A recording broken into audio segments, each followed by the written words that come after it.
कर्णस्य दानवीरता पाठ के आधार पर कर्ण के चरित्र के विशेषताओं को लिखें। इंद्र देवताओं के राजा हैं। वे पांडवों को युद्ध में विजयी दिलाना चाहते हैं। वह ये भी जानते हैं कि जब तक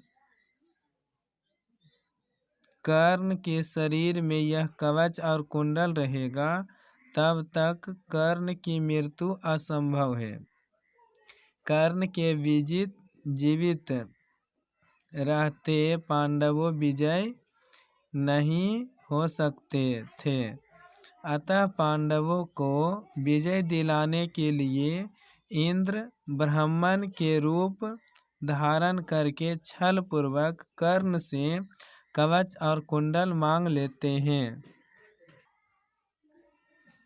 कर्ण के कवच और कुंडल की विशेषता क्या थी?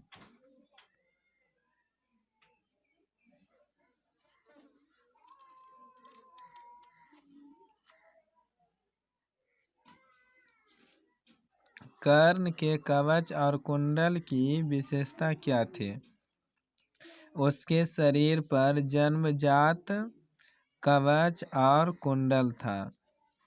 इसकी यह विशेषता थी कि जब तक कवच और कुंडल उसके शरीर से अलग नहीं होता तब तक कर्ण की मृत्यु असंभव थी।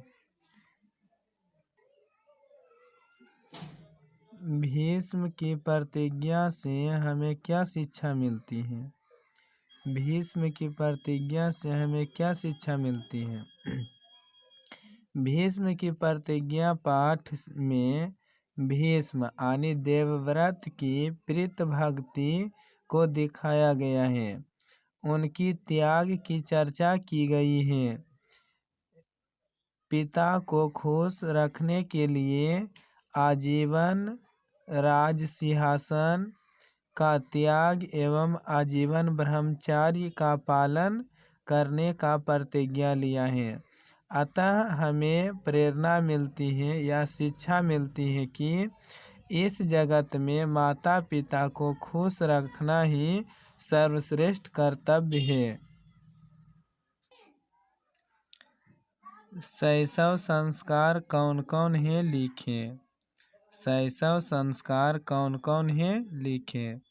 शैशव संस्कार 6 होते हैं।